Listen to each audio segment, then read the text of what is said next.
मौत को चकमा देने वाले क्रांतिवीर संजय गर्ग सहारनपुर के संघर्षशील और भूमिपुत्र सेवक कहे जाते हैं, जिन्होंने सहारनपुर काष्ठ उद्योग वुडन सिटी के शिल्पकारों को लकड़ी काटने की छोटी आरा मशीनों को इजाजत दिए जाने की मांग उठाई। मैं माननीय मंत्री जी से जानना चाहता हूं कि जो नियमावली अभी तक बन जानी चाहिए थी, 1995 में सुप्रीम कोर्ट ने डिफॉरेस्टेशन को दिमाग में रखते हुए आरा मशीनों के लाइसेंस उत्तर प्रदेश में बैन कर दिया, परंतु अभी हाल ही में प्रदेश सरकार सुप्रीम कोर्ट के निर्णय के आधार पर 2016 के आधार पर माननीय केंद्र सरकार ने एक संकल्प पत्र जारी कर सारे प्रदेशों को एक एडवाइजरी जारी की, जिसके आधार पर एसएलसी का स्टेट लेवल कमेटी का गठन हुआ, जिसे अपने यहाँ कितना प्रकाष्ठ का भंडार है और कितनी निर्गत आरा मशीनों के लाइसेंस की कैपेसिटी है और उसके बीच की दूरी को दूर करते हुए अधिकार दिया गया कि वो अपने आरा मशीनों के नए लाइसेंस जारी करने, उसके आधार पर जारी करने का काम करें। मेरे विधानसभा क्षेत्र जो सीमांत जनपद है सहारनपुर से 10,000 टन लकड़ी रोजाना फॉरेस्ट सेस देकर पड़ोस के प्रदेश हरियाणा में जाती है, जहां लगभग 400-500 वीनियर प्लाईवुड की इंडस्ट्रीज हैं।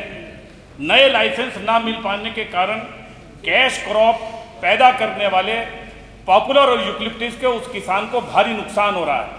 वो लकड़ी जो 1100, 1200, 1300 रुपये कुंटल बिकती थी, आज मात्र 400 से 500 रुपये कुंटल किसान को मिल रहा है। अगर आरा मशीनें हम निर्गत कर दें, इस एडवाइजरी के बाद हरियाणा ने सैकड़ों नए लाइसेंस जारी करने का काम कर दिया, हमें राजस्व का नुकसान भी हो रहा है। मैं माननीय मंत्री जी से जानना चाहता हूं कि जैसा इस कमेटी ने जिन बिंदुओं को चिन्हित किया, जिसके आधार पर भारत सरकार से संशोधन परिवर्तनों के उपरांत तो ये नियमावली को जारी करेंगे, वो दिशा निर्देश में ऐसे बिंदु क्या हैं।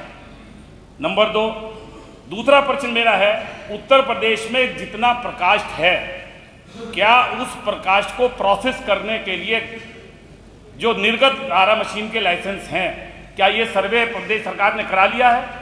और उस प्रदेश सरकार के द्वारा किए गए सर्वे में लकड़ी मौजूदा पूरे प्रदेश की लकड़ी का प्रकाष्ठ के आयतन के अनुरूप उसे प्रोसेस करने के लिए निर्गत किए गए आरा मशीनों के वो क्षमता उसको मैच करती है या नए आरा मशीनों की जरूरत महसूस करते हैं? और उस बात को दिमाग में रखते हुए सहारनपुर में क्या प्लाईवुड इंडस्ट्री का हब बनाने का ये सरकार विचार करेगी? मेरे केवल 3 प्रश्न। ये तीसरा प्रश्न तो आपके मूल प्रश्न में नहीं है, आरा मशीन भी नहीं। आरा मशीन का लाइसेंस अगर मिलेगा तो ही प्लाईवुड इंडस्ट्री में लगेगी। अध्यक्ष जी, आपके माध्यम से केवल इसलिए माननीय मुख्यमंत्री जी इससे प्रदेश का राजस्व का भी नुकसान हो रहा है, माननीय मंत्री जी का रोजगार भी पैदा हो रहा है। माननीय मंत्री जी उत्तर। लाइसेंस निर्गत न होने के कारण किसानों का भी नुकसान हो रहा है, नए एंटरप्रेन्योरशिप का भी नुकसान हो रहा है, माननीय मंत्री जी का उत्तर पड़ोस के प्रदेश में जा रहा है। सहारनपुर के धामोला नदी पर तटबंध बनाए जाने की मांग विधानसभा में उठाया है। धामोला नदी में इतनी बाढ़ आ गई थी कि लोगों के घरों के छतों के ऊपर पानी था। मेरे बार लिखने के बावजूद ना तो नगर विकास विभाग के द्वारा, ना ही बाढ़ नियंत्रण के द्वारा उसे वित्त पोषित नहीं किया जा रहा है। लोग आपका संरक्षण चाहते हुए माननीय मंत्री जी से चाहूँगा कि उस योजना को वित्त पोषित करने हेतु सरकार कोई व्यवस्था करने की काम करेगी या नहीं करेगी। मेरे विधानसभा क्षेत्र में माननीय जिलाधिकारी महोदय के द्वारा कई बार रिमाइंडर लिखे जा चुके शासन को, जो सहारनपुर विधानसभा में धामोला नदी के पिचिंग का बहुत ज़्यादा बड़े प्रोजेक्ट का काम नहीं किए, तो हजारों करोड़ की बात कर रहे हो, तो मात्र 8, 9, 10 करोड़ का प्रोजेक्ट है, परंतु वो केवल इस उलझन में उलझा हुआ है, बाढ़ नियंत्रण में पैसा होने के बावजूद कि उसे नगर विकास पोषित करेगा।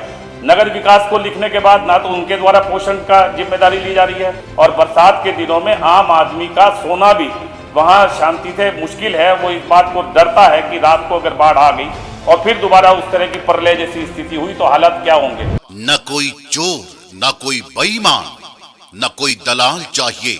सहारनपुर को संजय गर्ग जैसा माटी का लाल चाहिए। यूपी में एक बार फिर से साइकिल वाली सरकार चाहिए।